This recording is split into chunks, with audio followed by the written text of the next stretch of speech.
Here's the deal. You either play by Google's rules or you get played by them. And that is especially true in local marketing. A couple stats for you. 46% of all search users are looking for local businesses. 60% will contact that business directly from the local search results. They're not going to your website. And 76% will visit your business within a day of doing that search. This is all from an SEMrush article from last October. I will link to it below. Today, I am very excited to share an interview I did with Mike Blumenthal. He's the co-founder of Near Media. He's one of the absolute top names in SEO. He's a Google expert. I've been listening to his podcast, The Near Memo, for years. The interview was about an hour. In the interest of time, one of my promises to you, the entire interview is on the podcast. I will link to that below. What I've done here is boiled it down to the top 4 points to keep it around 20 minutes. We're going to talk about Google business profiles, local service ads, media companies gaming the SEO system, and Google reviews. There are tons of examples of people playing by the rules that exist to their benefit, and I hope you like it. Something that drives me particularly crazy is that the Google business profile is super important, and Google will allow your customers to make changes to that without your approval. There's no toggle, I don't want updates to this. So if your customer thinks you have different hours, you have a different phone number, you have different business practices, and you're not paying attention, that'll go up there. So make sure you're setting some sort of reminder or some sort of alert or some sort of schedule to go back and check that, because again, it's super important, and it's bad if you're sending people at the wrong time or the wrong phone number or anything like that. So this is the type of thing we're going to be talking about today, which is we don't make the rules, Google does, and we need to follow along. Google fundamentally views the world differently than any other business that I've ever interacted with. They view the world as one where they profit most when they achieve the biggest scale. So scale is their primary motivator in everything they do. And that scale means that they don't want to put people onto projects. They want to code it and then have the computers solve the problem. So for example, in the example you gave of Google accepting end user input, it's one of many inputs that they accept by machine, right? So you have your business profile in the Google Knowledge Graph, and Google is periodically checking trusted resources like Data Axle, Info USA, Better Business Bureau for changes. They're checking the Google Business Profile dashboard for changes. And they're also, though, to stay up to date, accepting or at least looking at changes from consumers that come in who theoretically have interacted with your business in real time. Now, the problem is that could be a black hat competitor who reports you as closed, or it could be an innocent consumer who just gets your hours wrong. But you're right; they will accept that as input, along with many others. They see the multiple sources as a way of achieving relative relevance, if not truth. There's a problem in the UK and Europe right now where the business profile image, which is the most important image on mobile, is being sourced not from the Google business profile image you uploaded, but from third parties. And we have a case in the forum where a business that sells eggs is being attacked by a anti-egg, anti-chicken farming political action group. And the anti-chicken farming image is showing on their profile image. Wow. Right? So, and this is a problem that's been happening for a year, and Google has not seen it as worth fixing because it affects such a small percentage of businesses, even though this chicken farm is devastated by this, right? And just a good example. Google doesn't see it as a problem. Chicken farm sees it as a huge problem. And like you said, it's their world that we're playing in. Very difficult to move that mountain. Right. And so that's why you need to find ways to work within the system. I mean, in this particular case, maybe there's no way to change that image, but maybe if you had a trusted advisor, there are ways to do that by getting more images on there where they can source from, or in the case, obviously, of the incorrect listings, you monitoring it. I mean, I have a service for all of our clients where we're getting pinged when changes come in so we can make those changes. So again, you can't change the rules. You just have to play by them. And, while Google doesn't care that you're shown as closed and you lost revenue that day, you do. They also love that data. So in addition to, Right. it may be affecting your business, but now individual user has interacted with Google and told Google something. So now they can sell to that person because now they've just said, well, this person really likes sports bars because they've just updated the hours on particular sports bars. So maybe I can serve ads to them, or I know a little bit more about them. It's all about collecting that data, reusing it. And that's why they have, Right. for them, it's about integrating what they know about you into all of their different resources and all of the different ways to sell to you. So Google cares about two things: profit and data. That's right. And beyond that, they have no visibility into feelings or humans or the world. Right. And so, essentially your business is a rounding error to Google, or maybe a rounding error within a rounding error. So make sure that you don't look at your business that way, and you don't assume that Google's got your best interest in mind, because they don't. And whether it's on purpose or not doesn't matter. The point is you need those customers, and you need to focus on that. The thing I want to talk about that I'm super interested in, you've been doing a lot of research on, is the LSA ads, local service ads. If I had to summarize it, it's a more expensive, way more targeted, way more intent ad for certain verticals, right? It's a pay per action ad as opposed to a pay per click ad. So you get a call or a form fill or an appointment out of the ad. So it typically runs from $25 to $250 per action per call, for example. Originally, it was set up as a way to clean up the cesspool of service business spam in Google Maps, widely spanned by locksmiths and garage door openers and all those guys. So in theory, it involved, license checks, employee checks, Pinkerton approval of the employees to make sure that the Google guarantee meant something, where people who are coming into your house could be trusted.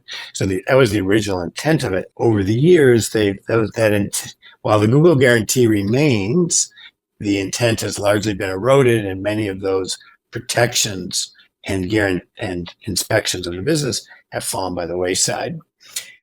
And so into that void of Google attempting to expand utilization of this very profitable ad type to them, have rushed a large number of fraudsters with the worst kind of fake reviews, the worst kind of fake business locations. Originally, it was predicated on actual locations. They had loosened that.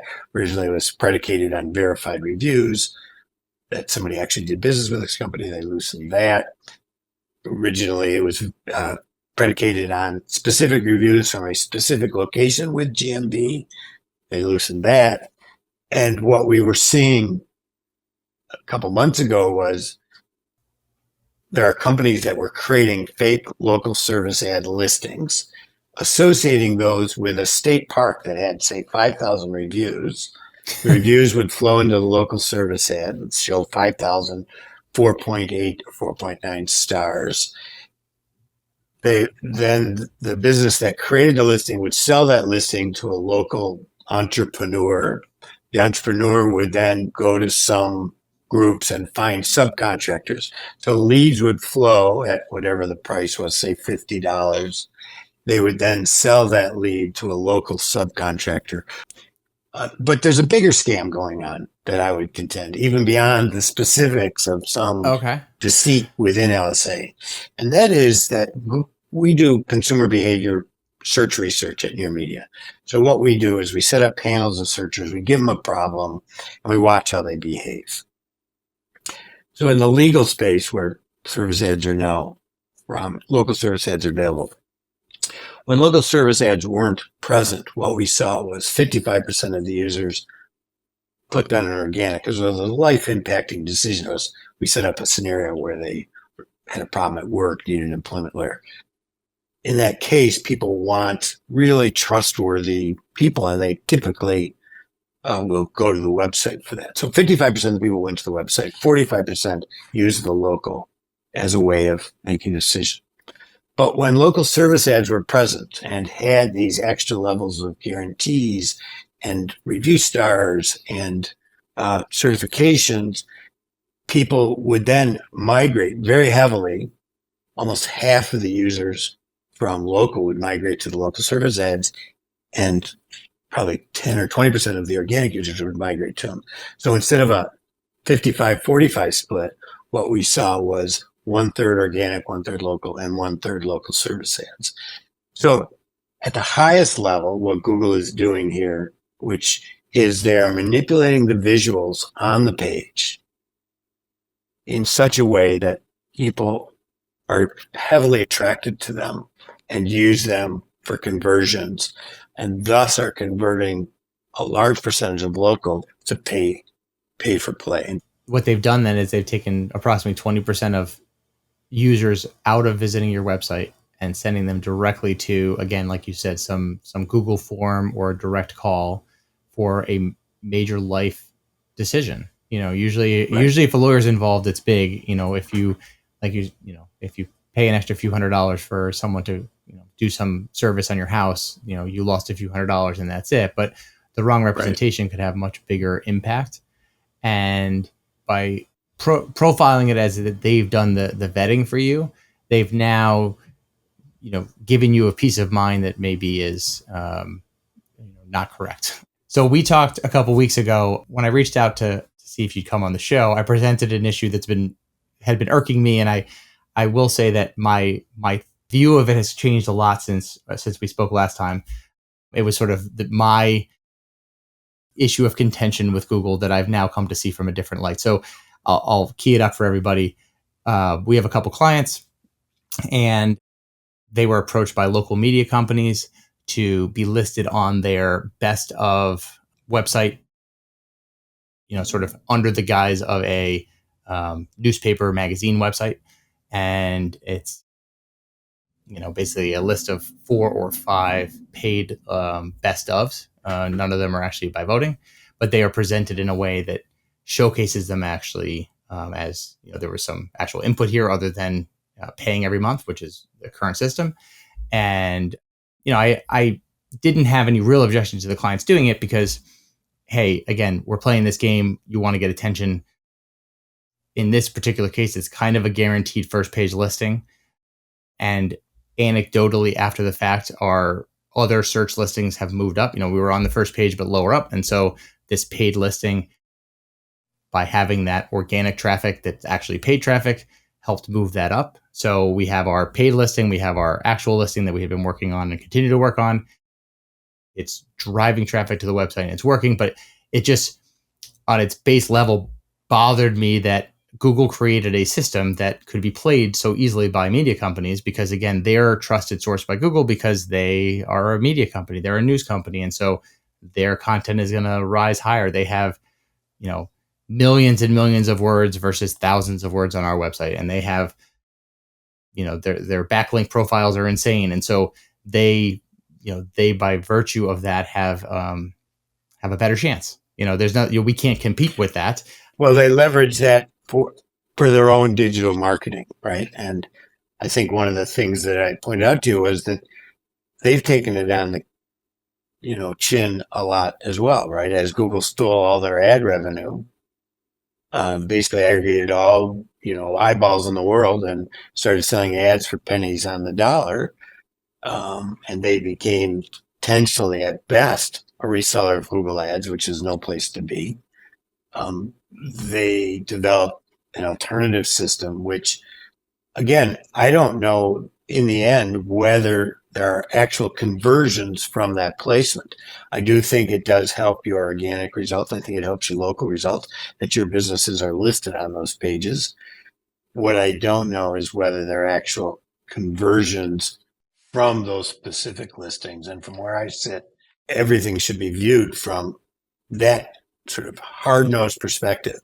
Does an activity that I am participating in as a business or as an agency selling services, does that generate measurable impact to the business? And it has, so I've looked at it and it does, I don't know if it would in every single case, but these are more, these are high value, high cost lead source type of clients, right? So when they sell something, right. So it's even one lead a year there one lead, pays for and whatever. and it's generating more than that. It's not generating 100 leads, but a few a year. And, we're talking, sales that are tens of thousands of dollars. So it's more than Right. paying for itself. And I guess, so that's where, to circle back, that's where the whole topic for this conversation came from. Because I think what you said to us is, you got to play by the rules. And the media company, they're playing by the rules. They're gaming the system a little bit, but it's the rules. So you Right. got to, so I went from being a little irked by it to saying, good for them. They're using it right now, and hey, Google could change it tomorrow, and all of those listings will go away, and they'll lose all that revenue because Google can do that. They could decide tomorrow that it's not okay, and it goes away. Now, one of the things we find in near media is that many people say reviews are important, right? I think the stats from Bright Local are 85% of people say reviews are important. In our research, where we put together these panels, 65% explicitly reference reviews as important. So probably closer to the 85% that Bright Local has in their attitude surveys. But in our behavioral research, what we see is that even though that many people say reviews are important, only about 1 in 5 actually go and read the reviews, right? So most people use review stars as a proxy for quality. And sometimes even more, almost as frequently as people read reviews, are people who will do a brand search because Google presents so many review sites on a brand search to validate your Google reviews against the rest of the internet. So businesses need to realize that while reviews are important to people, they take shortcuts to get to the answer. Review stars and ratings are that shortcut. Now, when people do read reviews, those 1 in 5 that do, there's 2 things that stand out to them. We see in our behavior research, well, 3 things. 1 is, what do the negative reviews say? 2 is, how recent are the reviews? And 3 is, are the businesses paying attention and responding? Those are the 3 things. Right. And I bet that 20% changes in some cases from person to person based on how important that search is to them. So if I was purchasing a product that, I don't really care who delivers my gravel for my driveway versus my neighbor who really cares who delivers the gravel for their driveway, we might flip flop on doctors. He might be like, whatever, the closest doctor is fine for me. And I might, belabor over the reviews for that one. So everybody has their personal preferences over what is really important to them. And those are the ones where I dig down, Right. And what we see in our research is collectively there's a preference too. If you position, say, price on one corner, proximity on another corner, life impact on another corner, and reputation on another corner, and create a spider chart of what's important to people in a given category, what you will see, for example, in, say, storage, is price and proximity are 1 and 2, back and forth. Reputation is a distant third, right? Whereas in lawyers, life impact is very important. Reputation is second. Price and proximity are hardly ever considered. This is categorically. Right. Restaurants, so each category has its own sort of spider graph that reflects the general, and part of the problem with research in our industry is we look at averages across 10,000 search results, but the reality is that they do vary both by individual, as you point out, but also by category. And most people don't realize how different any category is from any other category. It does change behavior somewhat, knowing how that behavior changes, right? If you know that price and proximity are the 2 most important things to your customers, then your title tags, your meta descriptions, your ads should be reinforcing those messages, right? I'd really like to thank Mike for coming on the show. It was a great conversation. I really appreciate it. I'm going to link to Mike's podcast and where you can find him below. Check him out. He's an amazing resource for all things Google and SEO. And if you've made it this far, I'd love for you to leave a comment for me. Let me know where you're watching from, what you think of the show, what do you think about Google and local marketing. I'd love to start that conversation. Thanks so much.